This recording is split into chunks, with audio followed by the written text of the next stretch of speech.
اس کے بعد تیسرا جو حکم ہے لباس کے سلسلے میں کہ اگر کوئی شخص نجس لباس میں نماز پڑھ رہا ہے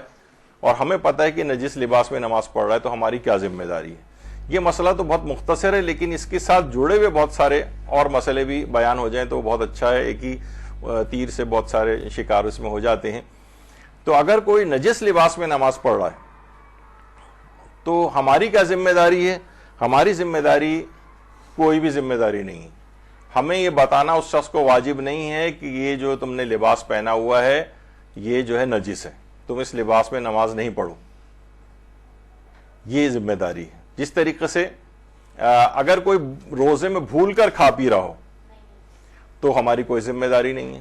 ہمیں بتانا واجب نہیں ہے اس کو کہ ارے تمہارا روزہ ہے, ایک دم سے شور مچ جاتا ہے نا گھر کے اندر. آپ نے دیکھا ہو کوئی بیچارہ بھول کے اگر پانی پی رہا ہے تو ایک دم سے لوگ شور مچاتے ہیں, ارے روزہ ہے کیا غضب کرنے جا رہے ہو مثلا. نہیں, کوئی واجب نہیں ہے, بلکہ بالکل آپ دیکھ بھی رہے ہو بہت خاموشی اختیار کریں, پینے دیں اس کو پانی.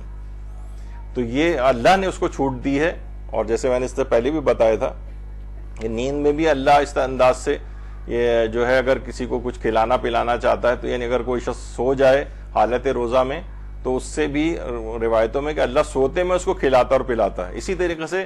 اگر جو ہے وہ صحاب اس کے اوپر آ گیا ہے, غفلت آ گئی ہے, بھول گیا ہے کہ میں روزے سے ہوں, تو سوچیں اللہ کی طرف سے بہرحال ایک فیسلٹی ہے, روزہ بھی اس کا چل رہا ہے اور اس کے تھوڑا سیراب بھی ہو گئے پی کے کیونکہ بھولے سے ہوا ہے اس کے ساتھ,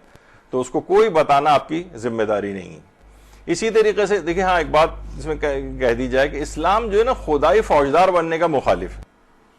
یعنی ہر وقت انسان تلوار لے کے اور ہر وقت کریٹک بن کے اور نقاد بن کے لوگوں کو دیکھتا رہا کہ تم نے یہ غلط کیا, یہ تم نے غلط کیا. امر بالمعروف کی بات الگ ہے لیکن بہت سی چیزیں ایسی ہوتی ہیں کہ جو کہ اسلام کہتا ہے کہ نہیں اس میں آپ کی ذمہ داری نہیں.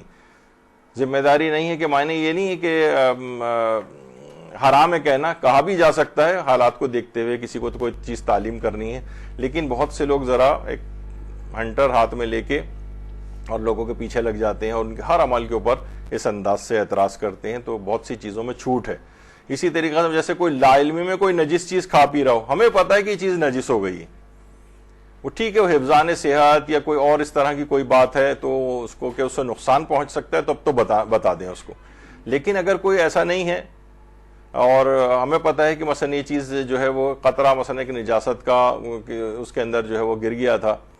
یا اس کسی کا نجس ہاتھ تھا وہ پانی کھانے کے اندر لگ گیا, ہمیں صرف پتہ ہے, ان لوگوں کو کسی کو پتہ نہیں, تو یہ بتانا بھی ہماری ذمہ داری نہیں. خاموشی اختیار کریں تو بھی ٹھیک ہے. اسی طریقے سے مثلا اگر کوئی عورت نماز میں مشغول ہے, اس کو پتہ نہیں کہ میرا کوئی بال نظر آ رہا ہے یا میری کلائی نظر آ رہی ہے, غفلت ہے اس کی, تو اس کو بھی یہ فوراً جانا اور اس کی نماز میں جا کے اس کے بال کو اندر کرنا, یا مثلا اس کی کلائی نظر آ رہی ہے تو اس کی کلائی کو کھینچ کے, دیگر لوگوں کی کوئی ذمہ داری نہیں. وہ شبہ کی حالت میں ہے اور اس کو اگر وہ اس طرح سے نماز پڑھ بھی رہی ہے تو اللہ اس کی نماز کو قبول کر لے گا. بعد نماز بھی اس کو پتہ چلا تو اس نماز کو دہرانا ضروری نہیں ہوتا, تو یہ بھی ذمہ داری نہیں ہے. اسی طریقے سے قبلے سے ہٹ کر یا کچھ ڈیویشن سے کوئی نماز پڑھ رہا ہے, بہت سے تو ایسا بھی ہم نے کچھ ویڈیو کلپس وغیرہ میں دیکھا کہ کسی کا قبلہ وہ ہوا تھا تو لوگ پیچھے سے آئے اور گود میں اس کو پکڑ کے اس کا فوراً اس کو قبلہ اس کو درست کر دیا. نہیں, ضرورت ہی نہیں تھی آپ کو, یعنی یہ کرنے کی آپ کو کوئی ضرورت نہیں ہے کہ مثلا کوئی قبلے سے کچھ ہٹ کر, یعنی اس کو شبہ کی حالت میں جان بوجھ کے تو کوئی قبلے سے نہیں ہٹتا ہے. شبہ کی حالت میں تھا, اس نے نماز پڑھنی شروع کر دی اور نماز کے بعد بھی اگر وہ دونوں ہاتھ دائیں بائیں کر لے اور قبلہ اس کے درمیان میں کہیں آ جائے, اس 180 ڈگری کے درمیان میں 90 ادھر اور 90 ادھر کہیں پہ بھی قبلہ تھا اگر, تو وہ اس دوران میں آ رہا ہے تو اس کی وہ نمازیں بھی ٹھیک شمار کر لی جاتی ہیں. تو اس میں بھی کوئی ضرورت نہیں ہے کہ آپ اس کو جا کر بتائیں گے آپ کا قبلہ جو ہے ٹھیک نہیں تھا. اسی طرح سے کسی کو نجاست کی کوئی اطلاع دینا کہ ارے بھائی یہ آپ کے کپڑے جو ہیں یہ نجس تھے اور مثلا ہمارے پاس ہی رکھے ہوئے تھے تو بچہ آیا تھا تو چھینٹ پڑ گئی تھی مثلا اس کے پیشاب کی اس کے اوپر, نجاست کی اطلاع دینا بھی آپ کی کوئی ذمہ داری نہیں ہے کسی کو.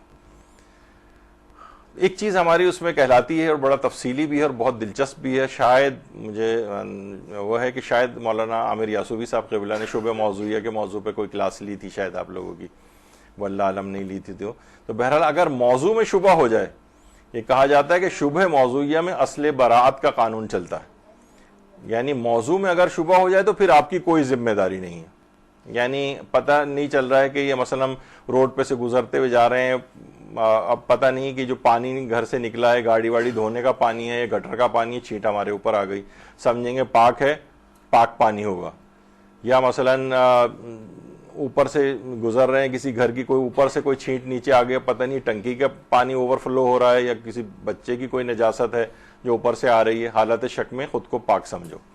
تو یہ ایک بڑا ایک زبردست اصول ہے, اس کی اتنی اپلیکیشنز ہیں کہ ہزاروں لاکھوں مسئلے بھی اس سے نکلتے ہیں. شبہ موضوعیہ میں اصل برات کا قانون, سوائے چند ایک 4-5 مواقع ایسے ہیں کہ جہاں پر یہ قانون نہیں چلتا ہے, مثلا شبہ محصورہ اگر ہو جائے, قانون اشتغال اور قانون تزکیہ اور بہت سارے اس طرح کے اور چیزیں.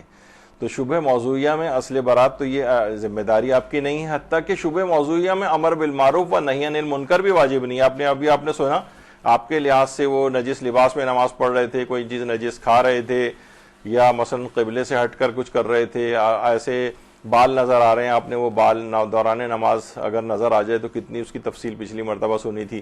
کہ جناب ایک بال بھی نظر آ جائے تو بہت سے علماء تو کہتے ہیں نمازی اس کی باطل ہے, یا فوراً اندر کر لیں تو سب ٹھیک ہو سکتی ہے نماز. یعنی تو اس میں شبہ موضوعیہ میں امر بالمعروف اور نہی عن المنکر بھی واجب نہیں ہوتا. ایک شخص اگر سو رہا ہے وہ سمجھیں گے شبہ موضوعیہ میں ہے, وہ آپ سے کہہ کر سویا ہے بھائی مجھے لازمی فجر میں اٹھا دینا, تب بھی اس کو اٹھانا واجب نہیں ہے, کیونکہ امر و نہی واجب ہی نہیں ہے اس کے اندر. تو بہرحال ہاں البتہ کچھ چیزیں ایسی ہیں جن کو عنوان ثانوی کہا جاتا ہے. دیکھیے بہت سی ٹرمینالوجیز بھی اس انداز کی آ جاتی ہیں, یہ اتنا اہم ایک مسئلہ ہے یہ عنوان ثانوی کا. یعنی ویسے تو ہے جیسے کہ آپ سنتی ہیں نا کہ جناب جب کرفیو لگتا ہے تو سب کے سب لوگوں کو پاسداری کرنی ہے کہ کوئی گھر سے باہر نہیں نکلے گا. صرف پاکستان میں ایسا ہوتا ہے کہ لوگ یہ دیکھنے کے لیے باہر نکلتے ہیں کہ کرفیو لگا ہوا ہے یا نہیں, کہاں لگا ہوا ہے, اس میں بھی گھر سے باہر نکلتے ہیں کرفیو کو دیکھنے کے لیے. تو بہرحال لیکن کیا ہے کہ قانون نافذ کرنے والے ادارے اس سے مستثنا ہیں. یعنی کچھ خاص ایکسیپشنز ہوتی ہیں جس میں وہ قانون ٹوٹ جاتا ہے, اس کو عنوان ثانوی کہتے ہیں. مثلا جان بچانا انسان کے لیے واجب ہے, اگر پیاس سے مر رہا ہو تو شراب حلال ہو جاتی ہے, لیکن فقط اتنی حلال ہوتی ہے جس سے اس کی جان بچ جائے. 2 گھونٹ پینے سے جان بچ جائے گی, پانی نہیں ہے صرف شراب موجود ہے ورنہ مر جائے گا, تو 2 گھونٹ پی کے جان بچا لے. یہ نہیں کہ پورا جو ہے کئی گلاس شراب کے پی جائے کہ بھائی جان بچانی تو واجب ہے, تو اس میں تو شراب حلال ہو جاتی ہے. تو اس کو بہرحال عنوان ثانوی کہا جاتا ہے. تو اسی انداز سے جب کسی کی جان جانے کا کوئی خوف ہو جائے نا, تو پھر آپ کو یعنی اگر وہ شبے کی حالت میں ہے, مثلا وہ آپ کو پتا ہے کہ جو 5-10 گلاس شربت کے رکھے ہیں اس میں ایک میں کہیں کسی میں زہر ملا ہوا ہے, اب آپ یہ نہیں کہہ سکتے کہ بھائی میری تو کوئی ذمہ داری نہیں ہے بتانا, نہیں.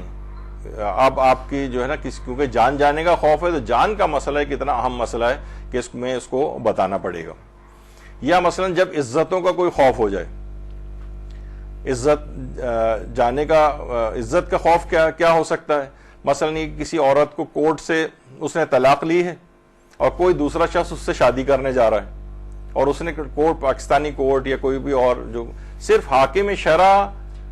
کسی عورت کو طلاق جاری کر سکتا ہے اگر شوہر طلاق نہیں دے رہا ہے, بہت زیادہ تنگ کر رہا ہے, اور یعنی نان و نفقہ بھی نہیں دے رہا ہے, حقوق بھی پورے نہیں کر رہا ہے, بس ایسی معلق لٹکا کے رکھا ہوا یا بیرون ملک چلا گیا ہے. اب عورت کب تک ایسی, وہ تو کسی صورت میں رابطے میں بھی نہیں آ رہا ہوتا, تو کورٹ کی طرف جاتی ہے. وہ کورٹ سے جو طلاق ہوتی ہے ہمارے ہاں وہ طلاق صحیح نہیں سمجھی جاتی. خود برادران اہل سنت کے ہاں بھی اختلاف ہے اس مسئلے میں. وہ بھی کہتے ہیں, آدھا گروپ ان کا ایسا ہے جو یہ کہتا ہے کہ نہیں کورٹ والی طلاق, اور اس کی بڑی شرائط لگاتے ہیں, اور کچھ کہتے ہیں کہ کورٹ والی ہو جاتی ہے. تو بہرحال ہماری فقہ میں عام کورٹ کی طلاق نہیں ہوتی, صرف حاکم شرع ہی اس میں طلاق کا صیغہ جاری کر سکتا ہے. اب ہمیں پتہ ہے مثلا کہ اس کی تو رشتہ چل رہا ہے فلاں صاحب جو ہیں, تو اب تو یہ تو بھی پہلے شخص کی بیوی ہے, اس کی تو طلاق ہی نہیں ہوئی, یہ شادی شدہ عورت سے شادی کے لیے جا رہا ہے. تو یہ عزتوں کا معاملہ ہے, یہاں پر بتانا پڑے گا. آپ یہ نہیں کہہ سکتے کہ بھئی یہ تو میری تو کوئی ذمہ داری نہیں. ہم نے بہت سے وہاں پہ مسائل سنے ہوئے تھے, اس میں انہوں نے کہا تھا یہ بھی واجب نہیں, یہ بھی واجب نہیں ہے. یہاں پر کیا ہے لیکن ایکسیپشن کیا ہے, جب جان جا رہی ہو, جان و مال و نفوس و آراز و اموال کہا جاتا ہے اس کو. نفوس یعنی جان, آراز یعنی عزتیں, اور مال معتدن بھی بہت زیادہ مال اگر کسی کا جا رہا ہے تو پھر یہ والا اس میں پھر احتیاط کرنی پڑتی. تو کورٹ سے لی گئی طلاق, جیسے خود ہمارے استاد محترم بیان کرتے تھے، ایک دفعہ وہ کسی جگہ نکاح پڑھانے کے لیے گئے، تو وہ تو سادگی میں نکاح پڑھا رہے تھے، تو کسی نے اتفاق سے اس وقت ذکر کر دیا کہ ارے بہت اچھا ہے بیچاری، یہ اس کو کورٹ سے طلاق اس نے لی ہوئی ہے، چلو اچھا ہے اس کا دوسری جگہ ہو رہا ہے۔ ان کے کان کھڑے ہوئے، ارے کیسے طلاق ہوئی تھی؟ پتہ چلا کورٹ سے ہوئی، کورٹ سے طلاق، تو پھر وہ تو اب یہ پہلے شوہر کی بیوی ہے۔ وہاں پہ بڑا ہنگامہ ہو گیا، حتیٰ کہ اس لڑکی نے آ کر مولانا کو بھی کافی برا بھلا کہا کہ میرا سارا آپ نے کھیل خراب کر دیا اور پتہ نہیں کیا اس طرح سے۔ تو بہرحال یہ عزتوں کا معاملہ ہے، یہاں پر پھر خاموش نہیں رہا جائے گا۔ ابھی پہلے شخص کی شادی شدہ عورت دوسرے سے شادی کرنے جا رہی، تو یہاں پر اس کو روکا جائے گا۔ اسی طریقے سے علم نہ ہونے پر انسان مثلا رضائی بہن سے شادی کر رہا ہے، اور کسی کو پتہ ہے کہ بھائی شرائط کے مطابق اس کی ماں نے جو ہے دودھ پلایا تھا بچے کو، تو یہ اس لحاظ سے ایک دوسرے کے رضائی بہن بھائی ہیں۔ اب یہ بات کو اتنا عرصہ ہو گیا اور لوگ بھی بھول بھال گئے، یا اتنا وہ نہیں ہوا اس کے اندر، اور کسی دوسرے شخص کو پتا ہے، انہیں پتا ہے کہ ان دونوں کی آپس میں شادی ہونے جا رہی ہے، تو پھر یہاں پر اس کو روکا جائے گا، اور شبہ کا فائدہ جو ہے یہاں پر نہیں دیا جائے گا۔ بھئی ان لوگوں کو تو نہیں پتا تو میں بھی خاموش ہو جاؤں، نہیں، یہاں عزتوں کا معاملہ ہے۔ اس بنا پر جو ہے یہ کچھ چیزیں ایسی تھیں کہ اگر کوئی شخص نجس لباس میں نماز پڑھ رہا ہے تو ہماری کیا ذمہ داری ہے؟ تو کوئی ذمہ داری نہیں ہے۔ لیکن اور کون کون سے چیزیں ہیں جس میں ذمہ داری نہیں ہوتی، اور کون سی ایسی چیزیں جس میں ذمہ داری آ جاتی، یہ بھی ہم نے ضمناً ساتھی کر دی ہے، ورنہ الگ سے کہاں یہ مسئلے کسی ایک چھتری کے نیچے تو بیان کرنے ذرا مشکل ہوتے ہیں، تو یہاں پر بیان ہو گئے۔